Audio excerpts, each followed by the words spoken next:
Hello, I'm Marsha Bonhart, and welcome to the Dayton Commission Candidates Forum brought to you by the Dayton Weekly News. This is Dayton's longest running African-American news publication. And we've invited all of the candidates to join us on Zoom to respond to a series of questions and issues that are on the minds of Dayton voters. Welcome. And hello, we're now speaking with Commission candidate Scott Sliver, who joins us. Thanks so much for being with us today. Hey, thanks. Great to be here. Great to be with you all. Let's just chat a little bit about some things you've mentioned in other interviews, that you're going to put your advertising and marketing skills to work to better highlight the city. And that sounds like a rather simplistic approach. Is that all that's needed? Well, that in itself it's complex because people communicate differently, don't they? You can't just send out a newsletter and expect everybody to read it. You can't just expect because you sent somebody an email that they read it, just because you ran a TV or radio ad that they heard or saw it.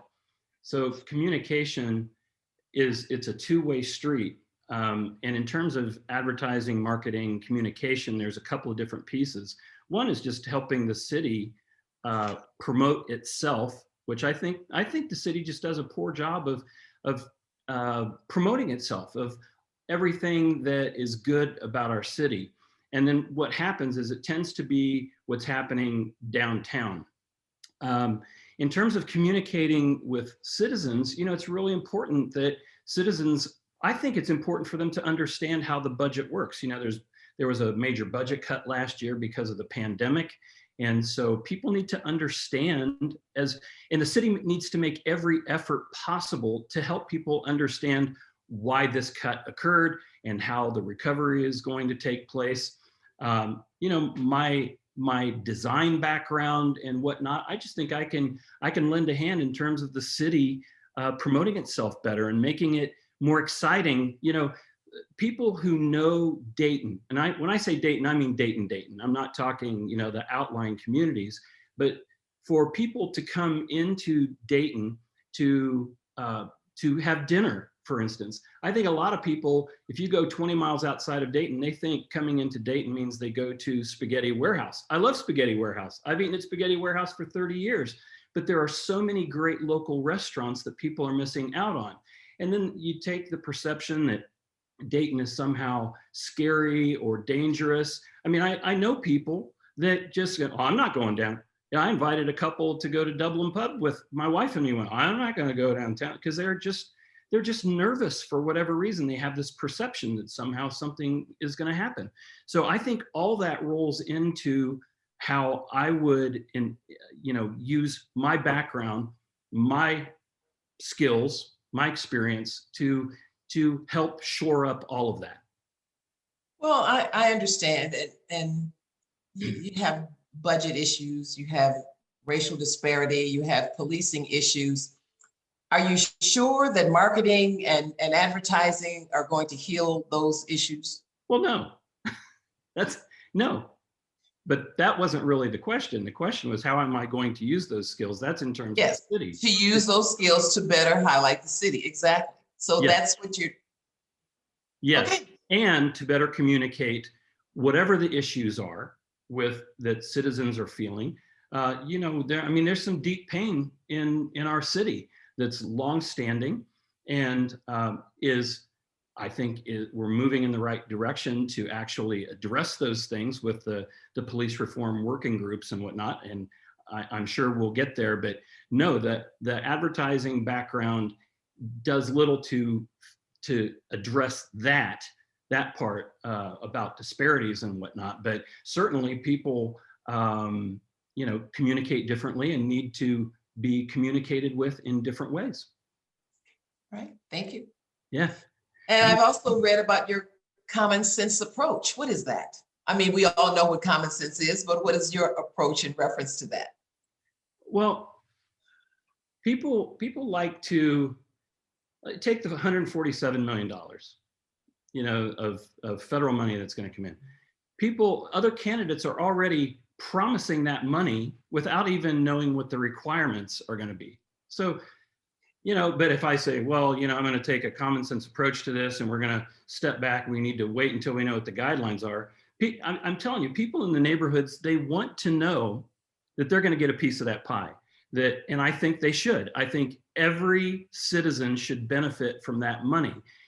If 100 million of it is absorbed into, last year's budget and sort of balancing things as they were, shoring up the things that need to be done, still there should be some sort of neighborhood grant program or something that should benefit every neighborhood, or where neighborhoods, like I live in Wolf Creek, which is adjacent to Wright Dunbar, something could be done that would benefit both of those neighborhoods, and the neighborhoods could decide perhaps how they would like that money to be spent, whether it's putting it toward reopening a youth rec center, or beautifying an area like Wright Dunbar did by putting in the flowers and the banners and just cleaning things up. I think neighborhoods should have a voice in that.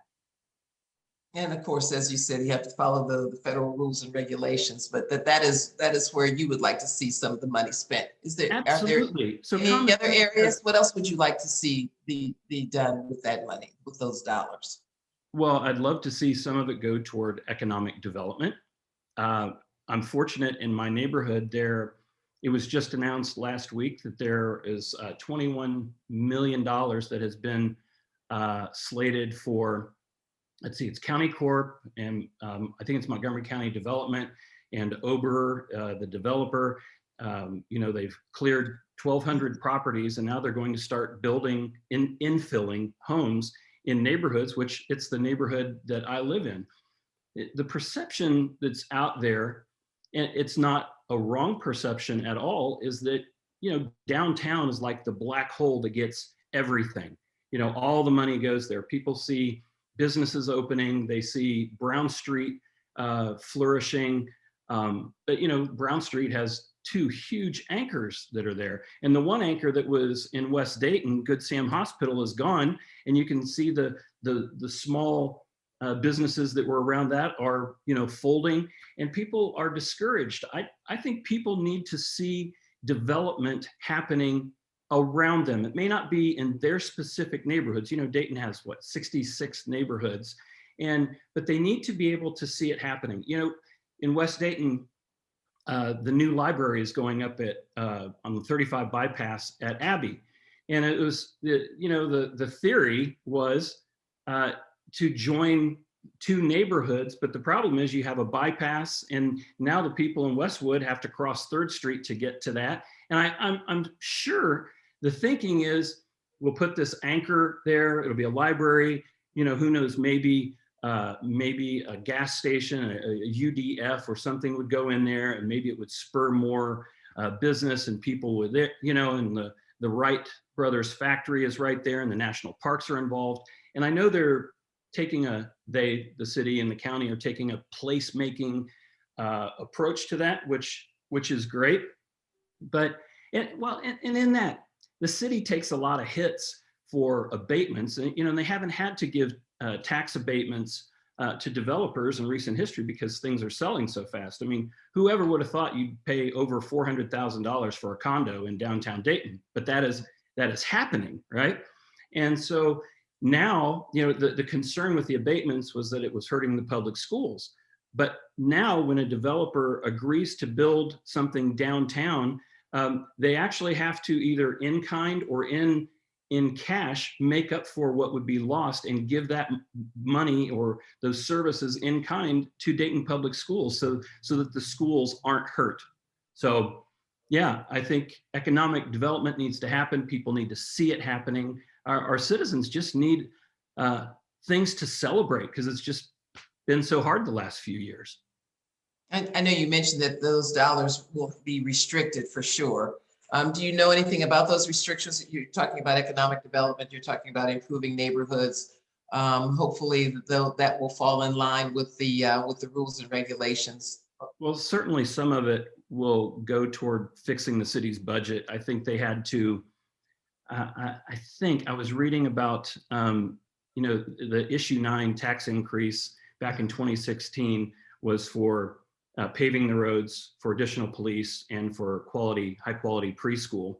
And they had to slow the paving process because of the lack of dollars due to the pandemic. You know, the city lost, it was over $18 million. And it takes a lot to, you know, to make up those dollars. So I'm sure some of it's going to go to that. And I'm really not sure what else might be required. But I think before, again, common sense, before we start promising it to anyone and everyone and not being able to keep those promises, common sense says, hey, let's see what happens here. You have my word.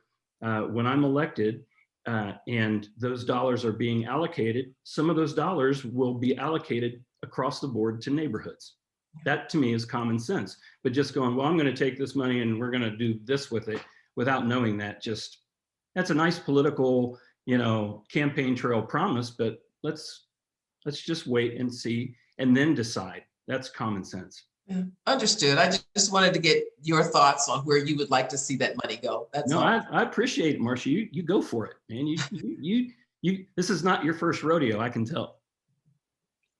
Let's talk about the city declaring racism as a public health crisis and getting some criticism, some really hard criticism as it allocates its budget dollars and for its lack of investment in the Human Relations Council. So I'm going to go back to a Dayton Daily News article from earlier this year, protecting the civil rights of vulnerable community members. It provides contracting assistance to minority businesses. It's a huge part of the police reform efforts. So what do you think you could do, or would you support the Human Relations Council as it continues to work to close the gap of racial disparities and to strengthen equity in this community? The simple answer is absolutely. Nobody wants to see the Human Relations Council funded more than me. I've been on the Community Police Council for, I think, going on 4 years now, which is under the umbrella of the Human Relations Council. So I know the folks. I have served on that council, and nobody wants to see it funded more than me. I've also then was invited to be a part of one of the police reform working groups. And, you know, I'm happy to report that sitting here today, the current numbers that I have are over 135 recommendations have been made by the 5 groups. I was on the community engagement group, or in that particular group. And I'm hopeful. And I can tell you, being on the CPC, there were times, for whatever reason, we hit a brick wall. Whether it was a communication issue that the proper people didn't hear or see what we were proposing, whatever the case may be, it could have gotten to the right people and they just weren't prepared to deal with it. The death of George Floyd was the catalyst to spark those groups. And now I think we actually can enact some real change. And of course, the 3 guilty charges in the George Floyd case that just came out, you know, now the Department of Justice is doing an investigation into the Minneapolis Police Department. And I think policing, just as it has been, needs to change. And I know the city is committed to that. Every department was cut by 15 to 18%. But the perception is, and perceptions are reality, the perception is that it was defunded while it was defunded with all of the other departments as well, except for 1 or 2. You mean you're speaking of the HRC specifically, right? Yes, the HRC specifically. You know, there's concerns about staffing, not having the staffing to do whatever. But I know the city, what they're trying to do is decentralize it, because it can't just be one department that's responsible for civil rights and for all these other concerns. They want every department to be concerned about that. I mean, if I'm in personnel and I don't care about it, or if I'm in community outreach and I don't care about it, but it's all relegated to that group over there, it can't be done that way. Every department needs to be concerned with racism and equity and civil rights concerns. Now, I want the HRC to be fully funded. And hopefully when that money comes in, as the budget comes back to normal, that and I'm confident that will happen, that the HRC will have the funding that it needs. It's going to change. I know there's already been discussions about how it's being restructured, but the HRC will continue. And I support that 100%. Yeah, I'm just saying, as a commissioner, when you have the city that is declaring racism a public health crisis, but as we have heard, that it is neglecting the very organization, the very council that is to keep an eye on that and to regulate that. That's sort of an odd shift. It is. It is. It's disheartening at best, I think. It's confusing. But here's the thing. I'm hopeful that this is a temporary shift. With the 135 recommendations that are out there, some of them aren't going to cost the city much, if any, money. But there are other aspects of the recommendations. Like one of the recommendations from our community engagement group is that mental health professionals or social workers would not only go out with police, but instead of police when warranted, just to keep a separation between community and police. Because you see what happens, like in the Micaiah Bryant case in Columbus, police are called out, and then somebody else, another young Black person, has died at the hands of police. So we're trying to minimize those interactions as much as possible, and it's going to cost the city money to have social workers. We talked about partnerships with nonprofits, of course, but that's only going to be one piece of it. If certainly whatever you find important, whatever you believe is important, you have to fund it. So I'm confident that all of these recommendations about use of force and community engagement and training, that those are going to be implemented and speak directly to this, the city's declaration of racism. I know the commission voted on the budget. There was much discussion. It was fairly contentious, and I understand why. And people aren't wrong, because you put your money toward what you value. But I'm hopeful that that can be redeemed in the near future, not only by the $147 million, but by all those involved actually caring and being aware now that of the issues that are out there in the community. All right, thanks so much for your responses on that. I wanted to quote the Dayton Daily News again. I would certainly want to give credit to all of their articles, but when they talked about the members of Dayton's largest union and non-union employees who will not get pay increases this year because of the city is struggling with pandemic-related revenue losses, and union members and Dayton leaders say they had to get creative to try to hold down personnel costs. So since that budget has been thrown into a frenzy by economic disruptions because of COVID-19, the current city commission, however, is asking voters to change the city charter to support a pay increase for the mayor and the city commissioners. Do you agree with this request to change the charter for that specific reason or not? No, I don't agree.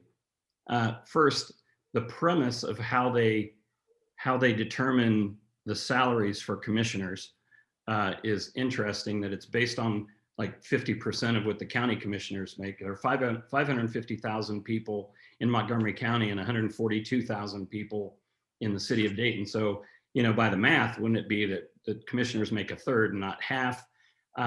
It's a little bit like Congress giving themselves a raise when regular hardworking people, families are struggling just to keep food on the table. Giving themselves a raise just doesn't make sense. It just adds to the distrust that exists between the community and elected officials or the powers that be. It just doesn't make sense to give yourself a raise in the middle of a pandemic. And I'm guessing that 100 out of that 147 million, some of that will go toward, getting people's salaries back that were based on their contracts. and I think we need to keep our word. When there are contracts that are in place, we need to live up to those contracts. But yeah, that whole discussion of, first being a candidate and running for it, and then saying, well, yeah, we should have some sort of pay increase or whatever. I just don't like that. So I'm not doing this for the money. So I don't have a horse in that race. But I do have an opinion. Thank you for that response as well. When we talk about fair contracting processes that make sure that small, minority, and disadvantaged businesses are included in procurement, what would you do as a commissioner to make sure that the city reduces its number of no bid contracts and instead actually promotes full and open competition? Yeah, I've heard a lot about this in recent months. I've been endorsed by the AFL-CIO. So my commitment is to make sure that our union employers get a fair shake at every contract. It doesn't make sense to me. I've been a small business owner. I had my own advertising agency for 6 years in the 90s. And if I had my house painted, I wouldn't have just one contract or one estimate on my house. I would get 3 and you compare it. It's just best practice. And I think, part of the issue too is you have outside companies then that come into our city. They don't pay a living wage. They're using contract labor, so there's no taxes to benefit our city. And then people go back to wherever they actually live and spend that money there versus the money staying right here in Dayton or, in a broader sense, Montgomery County and Miami Valley. That's my commitment, to make sure that our unions and certainly minority contractors have, and that's part of the job of the HRC, or it was until maybe a couple of years ago, that those contracts are bid out appropriately and fairly. Fairly. But how would you oversee that, especially since there are other people on the commission? How would you? I don't think that's one person. I think everybody has to take responsibility for it, and that's not really what the commission does. The commission sets the direction and things like that, and hires the city manager, but the city manager is responsible for overseeing that. Now the HRC is under, it's a wing or was put into place by the city commission, but it's like, how do I know that my employees at church are actually doing their job? You have roles and responsibilities, and you have goals, and you do 360 reviews, and you make sure that, that you're in contact with them, and you have regular meetings and reviews. You have people that are doing that. And, the difficult thing is that the city has cut, half of its employees in the last 2 decades. So, and we still have to provide the basic services. We need to make sure that the streets are paved and clean, the trash is removed, and that we have adequate police and fire. Because then when you shift the funds over to this, it's like, well, who are you going to lay off, and what other department is going to suffer based upon that? And and it's not the salaried employees that get hurt, it's the hourly or the people who are administrative that get laid off. It's not, you don't typically lay off the people at the top. So it's like a domino effect, but somebody needs to be watching these contracts and making sure that, I know that's my point. I know that the city manager certainly is the person who makes those decisions, but I want to just key in on your common sense approach, as you've been quoted as using, and what you would do as one of the commissioners to encourage the city manager to whatever you have to do to make sure that these contracts are full and open. This competition is full and open. Yeah, I'd walk into her office and say, Ms. Dickstein, what contracts do we have that are coming up that we need to get bids on? I mean, that is why I received the AFL-CIO endorsement, for that reason, because I said, I know the people in charge. I'm ready on day one to walk in and say, okay, what do we have that we're going to bid out? And we need to make sure that we're not just doing the minimum or that there are no bids. Let's actually make sure that people, and I'll ask the question, hey, are our local unions getting to bid on this? It's, to me, that's not difficult. And then you follow up, hey, did this actually happen? And if So it's do you not think that's being happening, done? Is that what do you feel that this is what you're saying is not being done and has not been done now? yeah, I mean, yes, I think that's probably not happening. Not like it could be. There could be a more robust effort to make sure that they're, and again, you know, I'm not on the commission. I don't know how everything, all the nuts and bolts, you know, work, and why there might be, maybe they don't have time. They got to get this thing started. I know there are circumstances. I've run a business. I understand that, but I want to make sure that a broad group of contractors are actually getting to bid on these projects. Minorities and unions, both. I mean, it's accountability, right? You go in and say, you know, how are we doing this? Why haven't we been doing this? I think we need to do this. And you just keep pressing into that. And I would do that. I'm very passionate about that. You're very passionate about many things. You have actually answered all of the questions with your conversation and again, your common sense approaches.